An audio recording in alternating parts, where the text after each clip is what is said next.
PSC tips and ട്രിക്സിലേക്ക് ഏവർക്കും സ്വാഗതം. വരുന്ന LDC 2024, LGS 2024 എക്സാംസിന് വേണ്ടി പ്രിപ്പയർ ചെയ്യുന്നവർക്ക് വേണ്ടിയിട്ടുള്ള സിലബസ് പ്രകാരമുള്ള ഫ്രീ ക്ലാസ്സുകൾ നമ്മുടെ ചാനലിലൂടെ സ്റ്റാർട്ട് ചെയ്തിട്ടുണ്ട്. ഒരു ദിവസം 6 ക്ലാസ്സുകൾ വെച്ചാണ് നമ്മൾ നൽകുന്നത്. കാലത്ത് 6 മണിക്ക് ഇന്ത്യൻ ഹിസ്റ്ററീനെ ബേസ് ചെയ്തിട്ടുള്ള SCERT ആണ് ഇപ്പോൾ എടുത്തുകൊണ്ടിരിക്കുന്നത്. കാലത്ത് 9 മണിക്ക് ബയോളജിയുടെ ഭാഗത്തു നിന്നുള്ള SCERT പാഠഭാഗങ്ങൾ.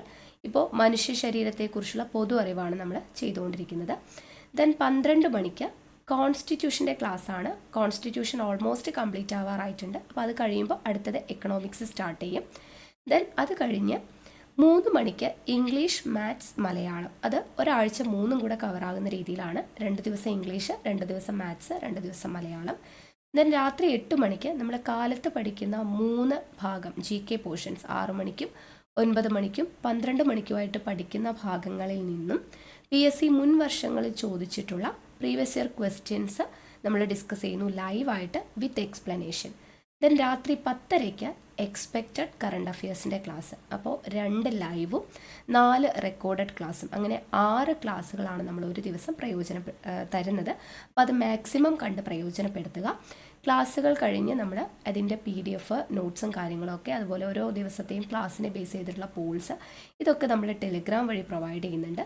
സോ ടെലിഗ്രാമിൽ ജോയിൻ ചെയ്യാത്തവരുണ്ടെങ്കിൽ ഇപ്പം തന്നെ ജോയിൻ ചെയ്യുക. പിന്നെ നിങ്ങൾക്ക് പഠിക്കുന്നതിൻ്റെ ആവശ്യമായിട്ടുള്ള ഇൻസ്ട്രക്ഷൻസ് നൽകുന്നത് ടെലിഗ്രാം വഴിയാണ്. പിന്നെ 6 ക്ലാസ്സുകളൊക്കെ ഒരു ദിവസം ചെയ്യുന്നത് കൊണ്ട് ചിലപ്പോൾ എല്ലാവർക്കും കൃത്യമായിട്ട് നോട്ടിഫിക്കേഷൻ പോകണമെന്നില്ല. സോ നിങ്ങൾക്ക് ക്ലാസ് ഒന്നും മിസ്സാവാതിരിക്കാൻ വേണ്ടി ടെലിഗ്രാമിൽ ജോയിൻ ചെയ്യുക. കൃത്യമായിട്ട് നമ്മളവിടെ ലിങ്ക് ഷെയർ ചെയ്യുന്നതായിരിക്കും. ഓക്കെ, അപ്പോൾ ടെലിഗ്രാമിൻ്റെ ലിങ്ക് ഞാൻ താഴെ ഡിസ്ക്രിപ്ഷൻ ബോക്സിലും കമൻറ്റ് ബോക്സിൽ ഫസ്റ്റ് കമൻ്റ് ആയിട്ടും കൊടുത്തിട്ടുണ്ട്. അപ്പോൾ എല്ലാവരും ജോയിൻ ചെയ്യുക. പിന്നെ നമ്മുടെ ക്ലാസ്സുകളൊക്കെ ഇഷ്ടമാവുന്നുണ്ടെങ്കിൽ തീർച്ചയായിട്ടും ലൈക്ക് ചെയ്യുക കേട്ടോ. നമ്മൾ ഒരുപാട് എഫേർട്ട് എടുത്തിട്ടാണ് ഒരു ദിവസം 6 ക്ലാസ്സുകളൊക്കെ ഇടുന്നത്. നിങ്ങൾക്ക് അറിയാവുന്ന കാര്യമാണ്. ഞാൻ ഇടുന്ന ക്ലാസ്സുകൾ കണ്ടു തീർക്കാൻ തന്നെ സമയം കിട്ടാത്ത ഒരുപാട് പേരുണ്ട്. അപ്പോൾ അത്രയും ക്ലാസ്സുകൾ നോട്ട്സ് തയ്യാറാക്കി പ്രിപ്പയർ ചെയ്ത് ഷൂട്ട് ചെയ്ത് നിങ്ങളുടെ മുന്നിലേക്ക് എത്തിക്കാനായിട്ട് ഒരുപാട് എഫേർട്ട് എടുക്കുന്നുണ്ട്. സോ അതുകൊണ്ട് തന്നെ നിങ്ങൾക്ക് ഇഷ്ടമായിട്ടുണ്ടെങ്കിൽ ആ ഇഷ്ടം അറിയിക്കാനായിട്ട് ലൈക്ക് ചെയ്യാൻ ആരും മറക്കരുത്. മാക്സിമം നിങ്ങളുടെ ഫ്രണ്ട്സിനൊക്കെ ഒന്ന് വീഡിയോസ് ഷെയർ ചെയ്ത് കൊടുക്കുക.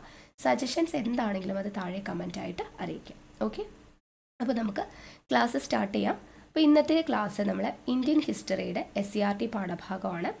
ഇന്നലെ നമ്മൾ ചെറുത്തുനിൽപ്പുകൾ, അല്ലെ, ബ്രിട്ടീഷ് ചൂഷണവും ചെറുത്തുനിൽപ്പുകളും എന്ന് പറയുന്ന ചെറുത്തുനിൽപ്പുകളും 1-ാം സ്വാതന്ത്ര്യ സമരവും എന്ന് പറയുന്ന ചാപ്റ്റർ പഠിച്ചു. ഇന്നത്തെ നമ്മുടെ ക്ലാസ്സിൽ പഠിക്കുന്നത് ഇന്ത്യ പുതുയുഗത്തിലേക്ക് എന്ന് പറയുന്ന SCERT ചാപ്റ്ററാണ്. വളരെയധികം ഇമ്പോർട്ടൻ്റ് ആണ്. PSC പരീക്ഷകൾക്ക് ഒരുപാട് ചോദ്യങ്ങൾ ഈ ഒരു ചാപ്റ്ററിൽ നിന്ന് സ്ഥിരമായിട്ട് ചോദിക്കാറുണ്ട്. ഓക്കെ, അപ്പോൾ അത്രത്തോളം ഇമ്പോർട്ടൻസ് കൊടുത്ത് ഈ ചാപ്റ്റർ നിങ്ങൾ പഠിക്കണം. ക്ലാസ് കേൾക്കുമ്പോൾ നോട്ട്സ് തയ്യാറാക്കിയിട്ടും പഠിക്കാനായിട്ട് ശ്രമിക്കുക. ഓക്കെ, എന്നിട്ട് ആ നോട്ട്സ് വേണം നിങ്ങൾ റിവിഷൻ ടൈമിൽ യൂസ് ചെയ്യാൻ വേണ്ടിയിട്ട്. ഓക്കെ അല്ലേ? അപ്പോൾ നമുക്ക് ഇന്ത്യ പുതുയുഗത്തിലേക്ക് എന്ന് പറയുന്ന ക്ലാസ്സിലോട്ട് കിടക്കാം. 7ാം ക്ലാസ്സിലെ 3ാമത്തെ ചാപ്റ്റർ പഠിച്ചു. ഇനി അടുത്ത ചാപ്റ്റർ വരുന്നത് 7ാം ക്ലാസ്സിലെ തന്നെ 4ാമത്തെ ചാപ്റ്ററാണ്. ഇന്ത്യ പുതുയുഗത്തിലേക്ക് എന്ന് പറയുന്ന ചാപ്റ്ററാണ്. അപ്പോൾ നമുക്ക് നോക്കാം. ആദ്യം തന്നെ നമുക്കൊരു കോളത്തിൽ ഇതിങ്ങനെ തന്നിട്ടുണ്ട്, അതായത് ഒരു പിക്ചറൊക്കെ തന്നിട്ടുണ്ട്. സതി എന്ന് പറയുന്ന ആചാരത്തെ കുറിക്കുന്ന ഒരു സംഭവമാണ് തന്നിട്ടുള്ളത്. നമുക്ക് ജസ്റ്റ് ഒന്ന് വായിച്ചു നോക്കാം. AD 1612-16 കാലഘട്ടം. അപ്പോൾ കാലഘട്ടം എത്രയാണ്? AD 1612-16 കാലഘട്ടമാണ്. സൂറത്തിലെ ഒരു ദിവസം. അപ്പോൾ സൂറത്താണ് സ്ഥലം. ബനിയ വിഭാഗത്തിൽപ്പെട്ട ഒരാൾ മരിച്ചു. ഏത് വിഭാഗമാണ്? ബനിയ എന്ന് പറയുന്ന വിഭാഗത്തിൽപ്പെട്ട ഒരാൾ മരിച്ചു. ശവശരീരം ദഹിപ്പിക്കാനായി അകലെയുള്ള ഒരു ശ്മശാനത്തിലേക്ക് കൊണ്ടുപോകുന്നു. ശവമഞ്ചത്തെ അനുഗമിച്ചുകൊണ്ട് 100 കണക്കിന് ആൾക്കാർ. പരേതിന്റെ ഭാര്യയാകട്ടെ പുത്തൻ വസ്ത്രങ്ങളും ആഭരണങ്ങളും ധരിച്ച് ആ സംഘത്തോടൊപ്പമുണ്ട്. വിവാഹ മണ്ഡപത്തിലേക്ക് എന്ന പോലെ ബന്ധുക്കളും തോഴിമാരും ചേർന്ന് അവളെ കൊണ്ടുപോകുന്നു. ശവശരീരം ചിതയിൽ വച്ചു 3 വട്ടം വലം വെച്ച് അവൾ ചിതയിൽ കയറിയിരുന്നു. എന്നിട്ട് ഭർത്താവിന്റെ ശിരസ് മടിയിൽ വെച്ചു. ഭർത്താവിനോടൊപ്പം അവൾ താമസിക്കാൻ പോവുകയാണ്. അതാണ് വിശ്വാസം.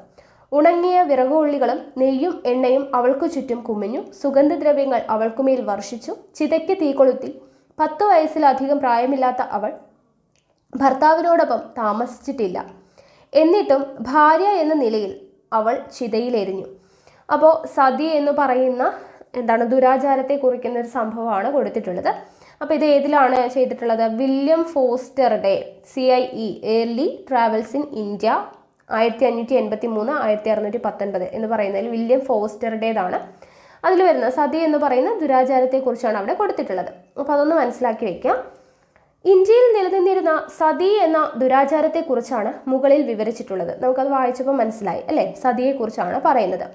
അപ്പോൾ ഇത്തരത്തിലുള്ള നിരവധി സാമൂഹിക അനാചാരങ്ങൾ ഇന്ത്യയിൽ നിലനിന്നിരുന്നു. അപ്പോൾ അത് ഏതൊക്കെയാണ്? ശൈശവ വിവാഹം, വിധവാ വിവാഹ നിഷേധം, നരബലി, പെൺ ശിശു ഹത്യ, അടിമത്തം, ഇങ്ങനെയുള്ള കാര്യങ്ങളൊക്കെ ഇവിടെ ഇന്ത്യയിൽ നിലനിന്നിരുന്നു അല്ലെ? ശൈശവ വിവാഹം, വിധവാ വിവാഹ നിഷേധം, നരബലി, പെൺ ശിശു ഹത്യ, അടിമത്തം എന്നിവയെല്ലാം നിലനിന്നിരുന്നു. ഇത്തരം അനാചാരങ്ങൾക്കെതിരെ 19-ാം നൂറ്റാണ്ടോടെ അനേകം പരിഷ്കരണ പ്രസ്ഥാനങ്ങൾ ഉയർന്നു വന്നു. ഓക്കെ, അപ്പം ഇങ്ങനെയുള്ള ദുരാചാരങ്ങൾക്കെതിരെയൊക്കെ 19-ാം നൂറ്റാണ്ടോട് കൂടിയിട്ട് ധാരാളം പ്രസ്ഥാനങ്ങൾ ഉയർന്നു വന്നിരുന്നു. യുക്തിചിന്തയും ഇംഗ്ലീഷ് വിദ്യാഭ്യാസം ഉളവാക്കിയ സാമൂഹ്യ ബോധവുമാണ് ഇതിന് പ്രേരകമായത്. അനാചാരങ്ങളോടും അന്ധവിശ്വാസങ്ങളോടുമുള്ള എതിർപ്പ്, സ്ത്രീ സ്വാതന്ത്ര്യം, വിദ്യാഭ്യാസത്തിന്റെ വ്യാപനം, ഇന്ത്യൻ സംസ്കാരത്തെക്കുറിച്ചുള്ള അഭിമാന ബോധം എന്നിവ ഇതിൻ്റെ പൊതു സ്വഭാവങ്ങളായിരുന്നു. അപ്പം നമുക്കിവിടെ പഠിക്കാനായിട്ട് മെയിനായിട്ട് പഠിക്കാനുള്ളത് സാമൂഹിക അനാചാരങ്ങൾക്കെതിരെയും അതുപോലെ തന്നെ സാമൂഹിക ഉന്നമനത്തിനും വേണ്ടിയും പ്രവർത്തിച്ച പ്രധാനപ്പെട്ട വ്യക്തികൾ ആരൊക്കെയാണ്, അവർ തുടക്കം കുറിച്ച പ്രസ്ഥാനങ്ങൾ ഏതൊക്കെയാണ്, അതാണ് നമുക്ക് പഠിക്കാനായിട്ടുള്ളത്. വളരെയധികം ഇമ്പോർട്ടൻ്റ് ആയിട്ടുള്ള ഒരു സെക്ഷനാണ്. ഓരോ വ്യക്തികളും അവർ നേതൃത്വം നൽകിയിട്ടുള്ള അല്ലെങ്കിൽ അവർ തുടക്കം കുറിച്ചിട്ടുള്ള പ്രസ്ഥാനങ്ങളെക്കുറിച്ചാണ് നോക്കുന്നത്. ആദ്യം രാജാറാം മോഹൻ റോയ്. ഇപ്പോൾ കഴിഞ്ഞ കുറേ പരീക്ഷകൾക്ക് റിപ്പീറ്റ് ചെയ്ത് നമ്മൾ കുറേ കഴിഞ്ഞ പ്രസ്താവന രീതിയിലുള്ള ചോദ്യങ്ങൾ വന്നിട്ടുള്ള എല്ലാ ക്വസ്റ്റ്യൻ പേപ്പറും കൂടെ ഡിസ്കസ് ചെയ്തിട്ടുണ്ടായിരുന്നു അല്ലേ?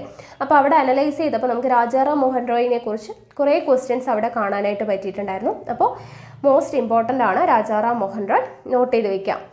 പാശ്ചാത്യ വിദ്യാഭ്യാസം നേടിയ രാജാറാം മോഹൻ റോയ് ഇന്ത്യയിൽ നിലനിന്നിരുന്ന പല അനാചാരങ്ങളെയും ശക്തമായി എതിർത്തു. സതി, ശൈശവ വിവാഹം എന്നീ അനാചാരങ്ങൾക്കെതിരെ ശബ്ദമുയർത്തി. ഓക്കെ, അപ്പോൾ സതി, ശൈശവ വിവാഹം എന്നീ അനാചാരങ്ങൾക്കെതിരെ ശബ്ദമുയർത്തിയ ആളാണ് Rajaram Mohan Roy. British governor general ആയിരുന്ന വില്യം ബെൻഡിക് പ്രഭുവാണ് സതി നിരോധിച്ചത്. അപ്പോൾ സതി നിരോധിച്ചത് ആരാണ്? William Bentinck പ്രഭുവാണ്. ഇമ്പോർട്ടൻ്റ് ആണ് കേട്ടോ. വില്യം ബെൻഡിക് പ്രഭുവാണ് സതി നിരോധിച്ചത്. ഇതിന് പ്രധാന കാരണം രാജാറാം മോഹൻ റോയിയുടെ പ്രവർത്തനങ്ങളായിരുന്നു. തൻ്റെ ആശയങ്ങൾ പ്രചരിപ്പിക്കാനായി ബ്രഹ്മസമാജം എന്ന സംഘടന സ്ഥാപിച്ച അദ്ദേഹം, അപ്പോൾ ബ്രഹ്മസമാജം സ്ഥാപിച്ചത് ആരാണ്? സ്ഥിരം ചോദിക്കുന്നതാണ്. രാജാറാം മോഹൻ റോയ് ആണ്. ഓക്കെ, സതി നിരോധിച്ചത് വില്യം ബെൻഡിക് പ്രഭുവാണ്. രാജാറാം മോഹൻ റോയുടെ ആ പ്രവർത്തനങ്ങളായിരുന്നു അതിന് കാരണമായത്.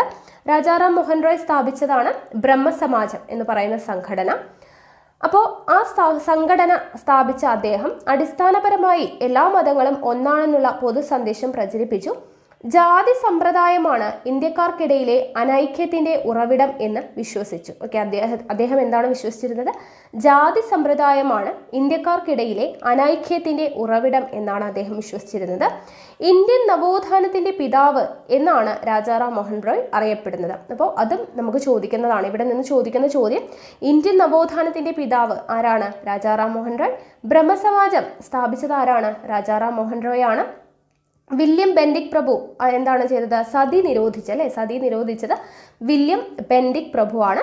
സതി, ശൈശവ വിവാഹം എന്നീ അനാചാരങ്ങൾക്കെതിരെ ശബ്ദമുയർത്തിയ വ്യക്തി രാജാറാം മോഹൻ റോയ് ആണ്. ഓക്കെ, അപ്പോൾ ഇത്രയും പോയിന്റ്സ് ഇമ്പോർട്ടൻ്റ് ആണ്, പഠിച്ചു വെക്കുക രാജാറാം മോഹൻ റോയെ കുറിച്ച്. അടുത്തത് സ്വാമി ദയാനന്ദ സരസ്വതിയാണ്. സ്വാമി ദയാനന്ദ സരസ്വതിയെ കുറിച്ച് നോക്കുമ്പോൾ ജാതി വ്യവസ്ഥയെയും വിഗ്രഹ ആരാധനയെയും എതിർത്ത നവോത്ഥാന നായകനാണ് സ്വാമി ദയാനന്ദ സരസ്വതി. ഓക്കെ, അപ്പോൾ ജാതി വ്യവസ്ഥയെയും വിഗ്രഹ ആരാധനയെയും എതിർത്ത നവോത്ഥാന നായകൻ ആരാണ്? സ്വാമി ദയാനന്ദ സരസ്വതിയാണ്. ഈ ലക്ഷ്യത്തിനു വേണ്ടി അദ്ദേഹം ആര്യ സമാജം എന്ന സംഘടന രൂപീകരിച്ചു. അപ്പോൾ ദയാനന്ദ സരസ്വതി സ്ഥാപിച്ചതാണ് ആര്യ സമാജം. ഓക്കെ, വേദങ്ങളിലേക്ക് മടങ്ങുക എന്നാണ് അദ്ദേഹം ആഹ്വാനം ചെയ്തത്.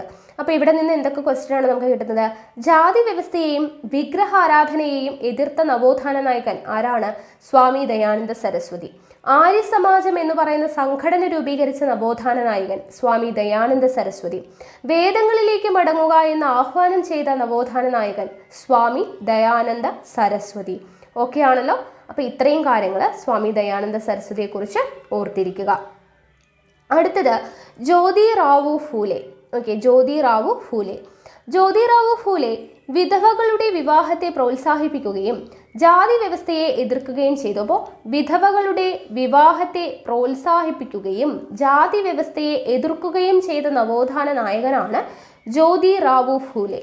12 വയസ്സുവരെയുള്ള കുട്ടികൾക്ക് നിർബന്ധിതവും സൗജന്യവുമായ വിദ്യാഭ്യാസം നൽകണമെന്ന് വാദിച്ച അദ്ദേഹം അധസ്ഥിത വിഭാഗക്കാരുടെയും സ്ത്രീകളുടെയും വിദ്യാഭ്യാസത്തിന് പ്രാമുഖ്യം നൽകി. 12 വയസ്സ് വരെയുള്ള കുട്ടികൾക്ക് നിർബന്ധിതവും സൗജന്യവുമായിട്ടുള്ള വിദ്യാഭ്യാസം നൽകണമെന്ന് വാദിച്ച നവോത്ഥാന നായകൻ ആരാണ്? ജ്യോതിറാവു ഫൂലെയാണ്. അദ്ദേഹം സ്ത്രീകളുടെ വിദ്യാഭ്യാസത്തിനും പ്രാമുഖ്യം നൽകിയിരുന്നു. ഈ ആശയങ്ങൾ പ്രചരിപ്പിക്കുന്നതിനായി ഫൂലെ സ്ഥാപിച്ച സംഘടനയാണ് സത്യശോധക് സമാജ്. ഇതും സ്ഥിരം ചോദിക്കുന്നതാണ്. സത്യശോധക് സമാജ് സ്ഥാപിച്ചത് ആരാണ്? ജ്യോതിറാവു ഫൂലെയാണ്. ഓക്കെ, അപ്പൊ ഇത്രയും ഇമ്പോർട്ടൻ്റ് ആണ്. അടുത്തത് പണ്ഡിത രമാബായ്. പണ്ഡിത രമാബായിനെ കുറിച്ച് പഠിക്കാം. സ്ത്രീകളുടെ ഉന്നമനത്തിനായി ആര്യ മഹിളാ സഭ എന്ന സംഘടന സ്ഥാപിച്ച രമാബായ് സ്ത്രീകൾ അനുഭവിക്കുന്ന സാമൂഹ്യ അസമത്വങ്ങൾക്കെതിരെ പോരാടി. അപ്പോൾ ആര്യ മഹിളാ സഭ സ്ഥാപിച്ചത് ആരാണ്? പണ്ഡിത രമാബായ് ആണ്. അതുപോലെ തന്നെ സ്ത്രീകൾ അനുഭവിക്കുന്ന സാമൂഹ്യ അസമത്വങ്ങൾക്കെതിരെ പോരാടിയ നവോത്ഥാന നായികയാണ് രമാബായ്. വിധവകളുടെ ഉന്നമനത്തിനും സ്ത്രീ വിദ്യാഭ്യാസത്തിനും വേണ്ടി അവർ പ്രവർത്തിച്ചു. അപ്പം വിധവകളുടെ ഉന്നമനത്തിനും സ്ത്രീ വിദ്യാഭ്യാസത്തിനും വേണ്ടി പ്രവർത്തിച്ചത് ആരാണ്? പണ്ഡിത രമാബായ് ആണ്. ഓക്കെ, അപ്പം ആര്യ മഹിളാ സഭ സ്ഥാപിച്ചു എന്നുള്ളത് നോട്ട് ചെയ്ത് വെക്കുക.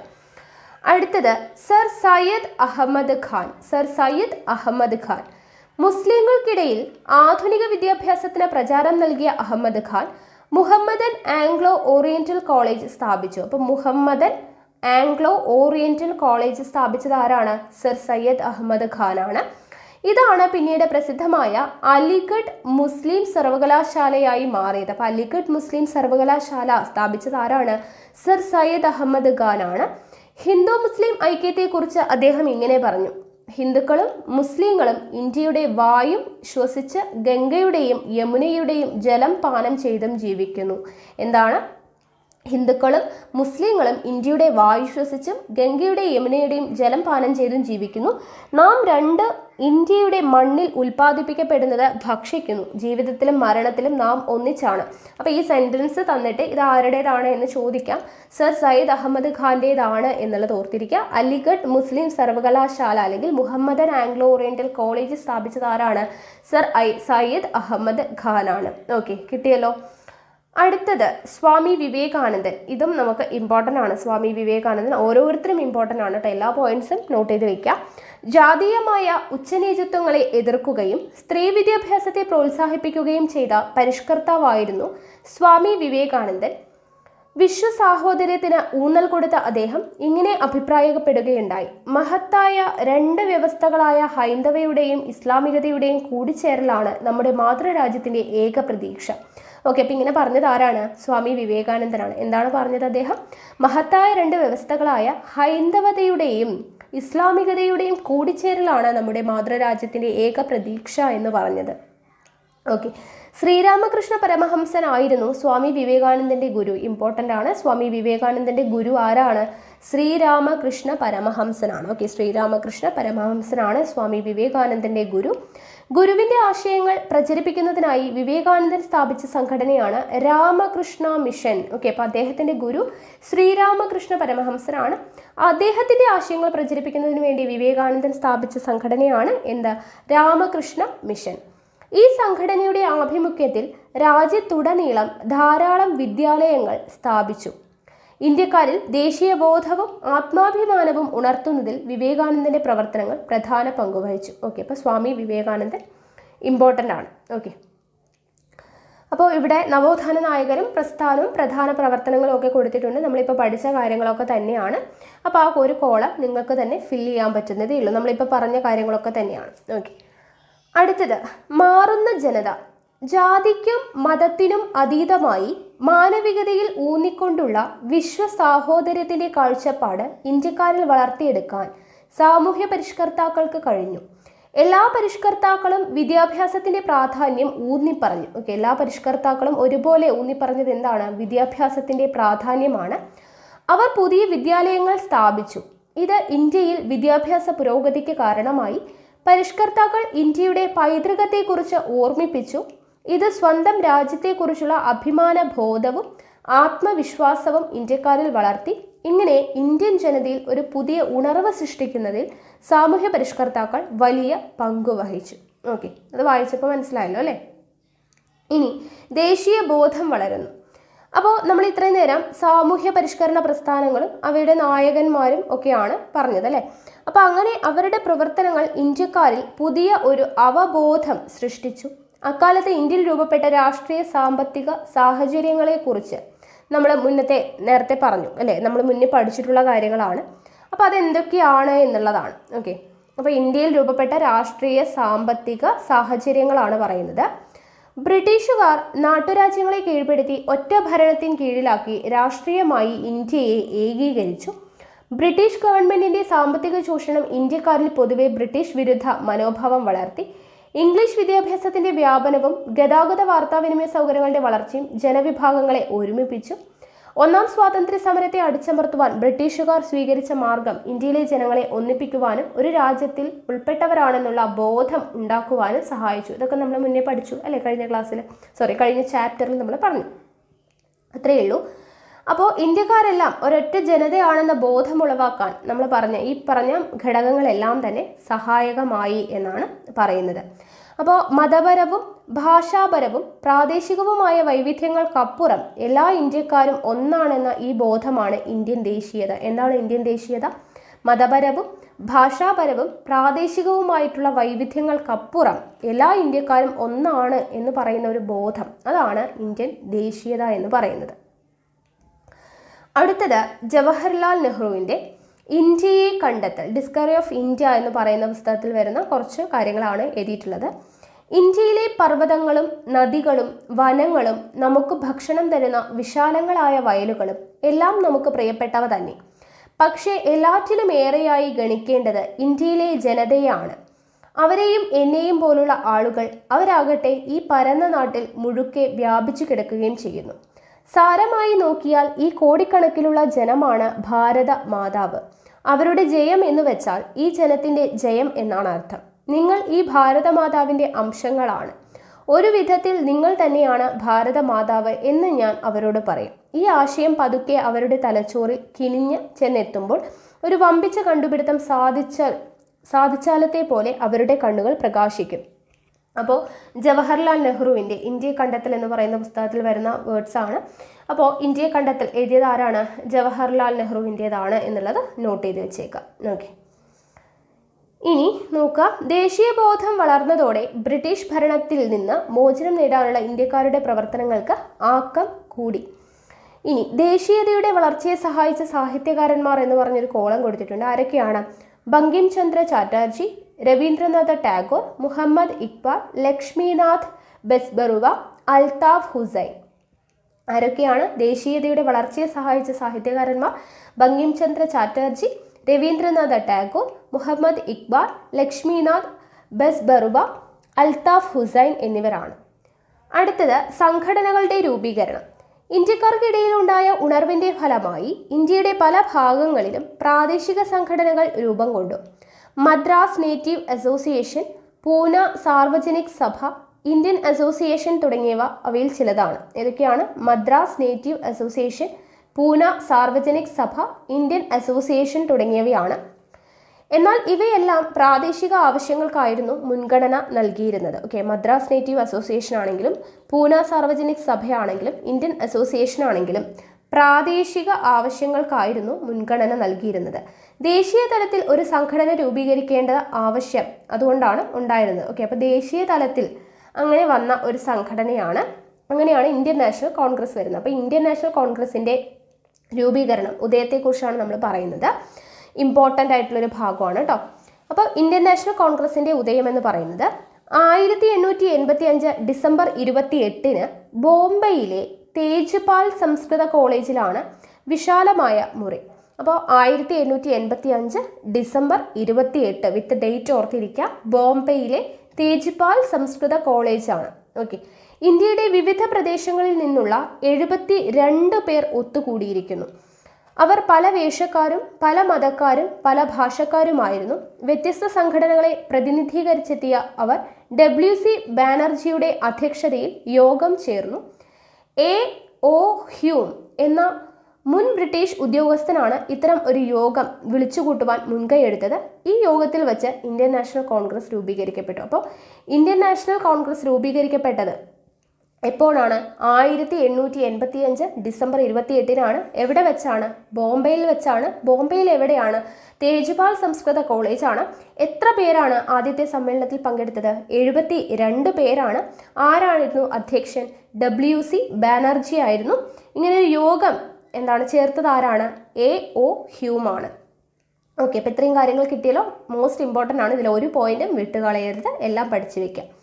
ആദ്യ യോഗത്തിലെ പ്രസംഗത്തിൽ നിന്ന് എന്ന് പറഞ്ഞു കൊടുത്തിട്ടുണ്ട്, ഇന്ത്യയിലെ ഭരണ സംവിധാനം കുറെ കൂടി പരിഷ്കൃതമാകണമെന്നും നമ്മയും ഭരണത്തിൽ പങ്കാളികളാക്കണമെന്നും നാം ആഗ്രഹിക്കുന്നു. ആരുടെ വേർഡ്സ് ആണ്? WC ബാനർജിയുടെ വേർഡ്സ് ആണ്. അത് നോട്ട് ചെയ്ത് വെച്ചേക്കാം.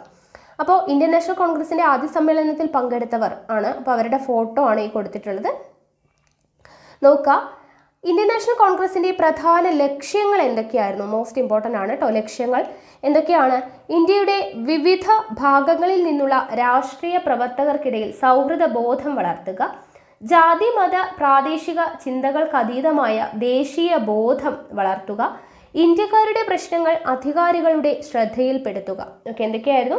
ഇന്ത്യയുടെ വിവിധ ഭാഗങ്ങളിൽ നിന്നുള്ള രാഷ്ട്രീയ പ്രവർത്തകർക്കിടയിൽ സൗഹൃദ ബോധം വളർത്തുക, ജാതി മത പ്രാദേശിക ചിന്തകൾക്കതീതമായി ദേശീയ ബോധം വളർത്തുക, ഇന്ത്യക്കാരുടെ പ്രശ്നങ്ങൾ അധികാരികളുടെ ശ്രദ്ധയിൽപ്പെടുത്തുക.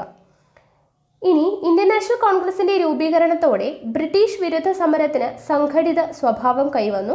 ബ്രിട്ടീഷ് ആധിപത്യത്തിനെതിരെ നടന്ന സംഘടിത പ്രക്ഷോഭങ്ങളെ ദേശീയ പ്രസ്ഥാനം എന്ന് വിളിക്കാം.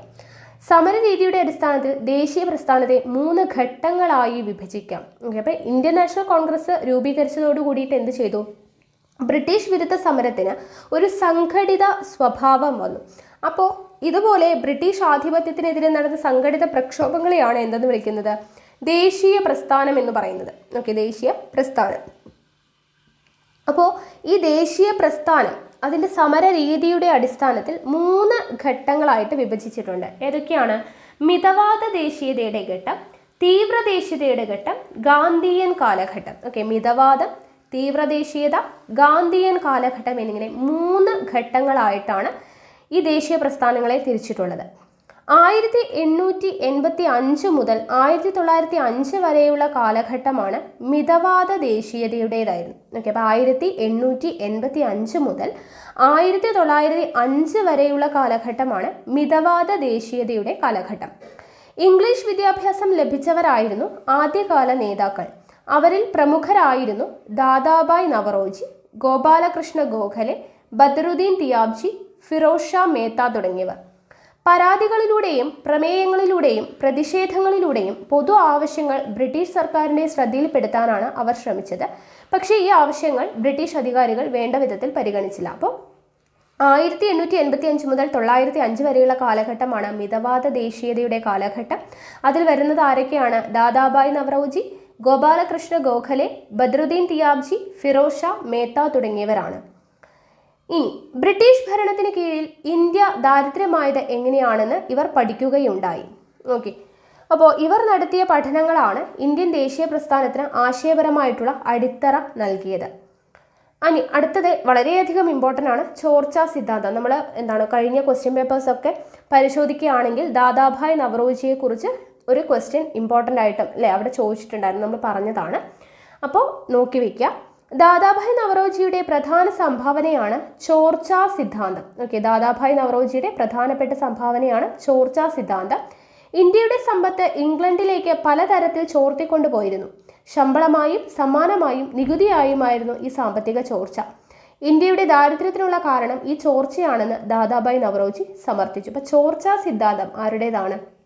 ദാദാഭായ് നവറോജിയുടേതാണ്. അത് നോട്ട് ചെയ്ത് വയ്ക്കാം. അടുത്തത് ബംഗാൾ വിഭജനം. ബംഗാൾ കേന്ദ്രമാക്കിയാണ് ഇംഗ്ലീഷുകാർ ഇന്ത്യയിൽ ഭരണം നടത്തിയിരുന്നത്. ഓക്കെ, ബംഗാൾ കേന്ദ്രമാക്കിയാണ് ഇംഗ്ലീഷുകാർ ഇന്ത്യയിൽ ഭരണം നടത്തിയിരുന്നത്. വിവിധ ജനവിഭാഗങ്ങളിൽപ്പെട്ട ഇവിടുത്തെ ജനങ്ങൾ സഹോദരന്മാരെ പോലെയാണ് കഴിഞ്ഞിരുന്നത്. ബ്രിട്ടീഷ് ഗവൺമെന്റിന്റെ നയങ്ങളെ എതിർക്കുന്ന ധാരാളം പ്രവർത്തനങ്ങൾ അവർ നടത്തിയിരുന്നു. ഒന്നിച്ചു നിൽക്കുന്ന ബംഗാൾ ഒരു ശക്തിയാണ്. ബംഗാളിനെ വിഭജിച്ചാൽ ശക്തി കുറയും. നമ്മുടെ ഭരണത്തെ എതിർക്കുന്നവരുടെ കരുത്ത് ചോർന്നു പോകും. 1904 ബ്രിട്ടീഷ് ഇന്ത്യയിലെ ആഭ്യന്തര സെക്രട്ടറിയായിരുന്ന റിസ്ലെ ബംഗാളിൽ നിലനിന്നിരുന്ന ജനതയുടെ ഐക്യത്തെക്കുറിച്ച് ഇപ്രകാരം നിരീക്ഷിച്ചു. അപ്പോൾ ബംഗാൾ കേന്ദ്രമാക്കിയിട്ടാണ് ആര് പ്രവർത്തിച്ചിരുന്നത്? ഇംഗ്ലീഷുകാർ ഇന്ത്യയിൽ ഭരണം നടത്തിയിരുന്നത്. അപ്പോൾ വിവിധ ജനവിഭാഗങ്ങളിൽപ്പെട്ട ആളുകളാണെങ്കിൽ കൂടി അവർ സഹോദരന്മാരെ പോലെയാണ് കഴിഞ്ഞിരുന്നത്. അതുകൊണ്ട് തന്നെ ബ്രിട്ടീഷ് ഗവൺമെന്റിന്റെ നയങ്ങളെ അവർ എതിർത്തുകൊണ്ട് ധാരാളം പ്രവർത്തനങ്ങൾ നടത്തി. അപ്പോൾ റിസ്ലെ പറഞ്ഞതാണ്. ആരാണ്? 1904 ബ്രിട്ടീഷ് ഇന്ത്യയിലെ ആഭ്യന്തര സെക്രട്ടറി, ബ്രിട്ടീഷ് ഇന്ത്യയുടെ ആഭ്യന്തര സെക്രട്ടറി ആയിരുന്ന റിസ്ലെയുടെ വാക്കുകളാണ് എന്ത്? ഒന്നിച്ചു നിൽക്കുന്ന ബംഗാൾ ഒരു ശക്തിയാണ്. ബംഗാളിനെ വിഭജിച്ചാൽ ശക്തി കുറയും. നമ്മുടെ ഭരണത്തെ എതിർക്കുന്നവരുടെ കരുത്ത് ചോർന്നു പോകും എന്ന് റിസ്ലെ പറഞ്ഞു, അല്ലെ? ബ്രിട്ടീഷ് ഭരണത്തിനെതിരായി ഉയർന്നു വന്ന ശക്തിയാണ് ബംഗാളിനെ അധികാരികൾ കണ്ടത്. ഈ സാഹചര്യത്തിൽ വൈസ്രോയി ആയിട്ടുള്ള കഴ്സൺ പ്രഭു 1905 ബംഗാളിനെ രണ്ടായി വിഭജിച്ചു. ഇവിടെ നിന്നും എത്ര ചോദ്യം കിട്ടും? ബംഗാൾ വിഭജനം നടത്തിയ പ്രഭു ആരാണ്? കഴ്സൺ പ്രഭു ആണ്. ഏത് വർഷമാണ്? 1905 റിസ്ലെ പറഞ്ഞ വാക്കുകളും കൂടെ ഓർത്തിരിക്കുക. അപ്പോൾ ബംഗാൾ വിഭജനം കഴ്സൺ പ്രഭു 1905. അപ്പോൾ ബംഗാൾ വിഭജനം നടത്തിയ വൈസ്രോയി ആര് എന്നുള്ളത് സ്ഥിരം ചോദിക്കുന്നതാണ്. കഴ്സൺ പ്രഭു ആണ്. വർഷം 1905. ഇനി നോക്കുക, ദേശീയ പത്രങ്ങളും കവികളും സാമൂഹ്യ പ്രവർത്തകരും ബംഗാൾ വിഭജനത്തെ എതിർത്തു. ദേശീയ പത്രങ്ങളും കവികളും സാമൂഹ്യ പ്രവർത്തകരും എതിർത്തു, ബംഗാൾ വിഭജനത്തെ എതിർത്തു. മഹാകവി രവീന്ദ്രനാഥ് ടാഗോർ ബംഗാൾ വിഭജനത്തിനെതിരായി ദേശീയ നിലപാട് ഇങ്ങനെ വ്യക്തമാക്കി. എന്താണ് അദ്ദേഹം പറഞ്ഞത്? പശ്ചിമ ബംഗാളും പൂർവ്വ ബംഗാളും ഒരു ഹൃദയത്തിന്റെ രണ്ടറകളാണ്. ഗംഗയും ബ്രഹ്മപുത്രയും ആശ്ലേഷിക്കുന്നതും ഫലഭൂയിഷ്ടമാകുന്നതുമായ രണ്ടറകളാണിത്. ഈ അറകളിൽ നിന്ന് ഉത്ഭവിക്കുന്ന ചൂട് രക്തമാണ് ബംഗാളികളുടെ സിരകളിലൂടെ ഒഴുകുന്നത്. രവീന്ദ്രനാഥ് ടാഗോറിന്റെ ഈ വേർഡ്സ് നോട്ട് ചെയ്ത് വച്ചേക്കാം. ഇനി ബംഗാൾ ജ്വലിക്കുന്നു. വിഭജനത്തിനെതിരായ സമരം ബംഗാളിനെ ഇളക്കി മറിച്ചു. ഏതെല്ലാം രീതിയിലാണ് അവർ അത് പ്രതികരിച്ചത് എന്നുള്ളതാണ്. ബംഗാൾ വിഭജനത്തിനെതിരെ ഏതെല്ലാം രീതിയിലാണ് പ്രതികരിച്ചത്? എന്തൊക്കെയാണ്? പ്രതിഷേധ യോഗങ്ങൾ സംഘടിപ്പിച്ചു, വിദേശ വസ്തുക്കൾ വിൽക്കുന്ന കടകൾ ഉപരോധിച്ചു, വിദേശ വസ്ത്രങ്ങൾ തീയിട്ട് നശിപ്പിച്ചു, സ്വദേശി ഉൽപ്പന്നങ്ങളുടെ ഉപയോഗത്തിന് പ്രേരിപ്പിച്ചു, ഇംഗ്ലീഷുകാർക്കെതിരെ പ്രകടനങ്ങളും പൊതുയോഗങ്ങളും സംഘടിപ്പിച്ചു.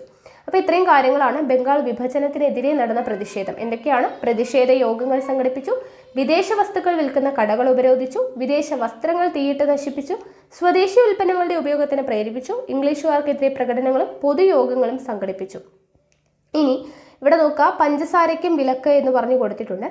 സ്വദേശി ഉൽപ്പന്നങ്ങൾ ഉപയോഗിക്കുക, വിദേശ ഉൽപ്പന്നങ്ങൾ ബഹിഷ്കരിക്കുക എന്നത് ബംഗാൾ വിഭജന ജനവിരുദ്ധ സമരത്തിന്റെ പ്രധാന മുദ്രാവാക്യമായിരുന്നു. എന്താണ്? സ്വദേശി ഉൽപ്പന്നങ്ങൾ ഉപയോഗിക്കുക, വിദേശ ഉൽപ്പന്നങ്ങൾ ബഹിഷ്കരിക്കുക എന്നതാണ് ബംഗാൾ വിഭജന ജനവിരുദ്ധ സമരത്തിന്റെ പ്രധാന മുദ്രാവാക്യം. ഇപ്രകാരം വിദേശ നിർമ്മിത പഞ്ചസാരയിട്ട ചായ നൽകി വിരുന്നുകാരെ സൽക്കരിക്കുന്ന വിവാഹങ്ങൾ ബഹിഷ്കരിക്കാൻ പോലും ആഹ്വാനമുണ്ടായിരുന്നു. ഇപ്പോൾ വിദേശ നിർമ്മിത പഞ്ചസാരയിട്ട ചായ നൽകിയിട്ടുള്ള വിരുന്ന് സൽക്കരിക്കുന്ന വിവാഹങ്ങളടക്കം ബഹിഷ്കരിക്കാൻ എന്തുണ്ടായിരുന്നു? ആഹ്വാനമുണ്ടായിരുന്നു. പഞ്ചസാരയ്ക്ക് പകരം ശർക്കരയായിരുന്നു ദേശീയവാദികൾ പ്രോത്സാഹിപ്പിച്ചിരുന്നത്. അപ്പോൾ ബംഗാൾ വിഭജനത്തിനെതിരെയുള്ള പ്രതിഷേധം ഏതൊക്കെയാണ് എന്നുള്ളതാണ്. സമരത്തിന്റെ തീക്ഷ്ണത മനസ്സിലാക്കിയ ഗവൺമെന്റിന് ബംഗാൾ വിഭജന തീരുമാനം എന്ത് ചെയ്യേണ്ടി വന്നു? പിൻവലിക്കേണ്ടി വന്നു. അടുത്തത് നോക്കുക, സ്വാതന്ത്ര്യം എൻ്റെ ജന്മാവകാശം.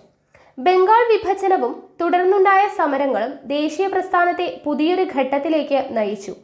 ഈ കാലഘട്ടം തീവ്ര ദേശീയതയുടെ കാലഘട്ടം എന്നറിയപ്പെട്ടു. നമ്മൾ 1885 മുതൽ ബംഗാൾ വിഭജനം നടന്ന 1905 വരെ മിതവാദീയ ഘട്ടമാണെന്ന് പറഞ്ഞു. അതിൽ വരുന്ന ആളുകളാണ് ദാദാഭായ് നവറോജി, ഗോപാലകൃഷ്ണ ഗോഖലെ, അങ്ങനെയൊക്കെ നമ്മൾ പഠിച്ചു അല്ലേ. ഇനി അടുത്തത്, ബംഗാൾ വിഭജനവും തുടർന്നുണ്ടായ സമരങ്ങളുടെ ദേശീയ പ്രസ്ഥാനത്തെ പുതിയൊരു ഘട്ടത്തിലേക്ക് നയിച്ചു. ഈ കാലഘട്ടമാണ് എന്ത്? ബംഗാൾ വിഭജനം കഴിഞ്ഞുള്ള ആ കാലഘട്ടമാണ് തീവ്ര ദേശീയതയുടെ കാലഘട്ടം എന്ന് അറിയപ്പെടുന്നത്. അപ്പോൾ ഇവിടെ തീവ്ര ദേശീയതയുടെ കാലഘട്ടത്തിൽ വരുന്നത് ആരൊക്കെയാണ്? ബാലഗംഗാധര തിലക്, ബിപിൻ ചന്ദ്ര പാൽ, ലാല ലജ്പത് റായ് എന്നിവരായിരുന്നു. അപ്പോൾ ഇതിലെ പ്രധാനപ്പെട്ട നേതാക്കൾ, അവരുടെ പേര് നോക്കൂ. ബാലഗംഗാധര തിലക്, അവിടെ ഒരു ബാലുണ്ട് അല്ലേ. ബിപിൻ ചന്ദ്ര പാൽ, അവിടെ ഒരു പാലുണ്ട്.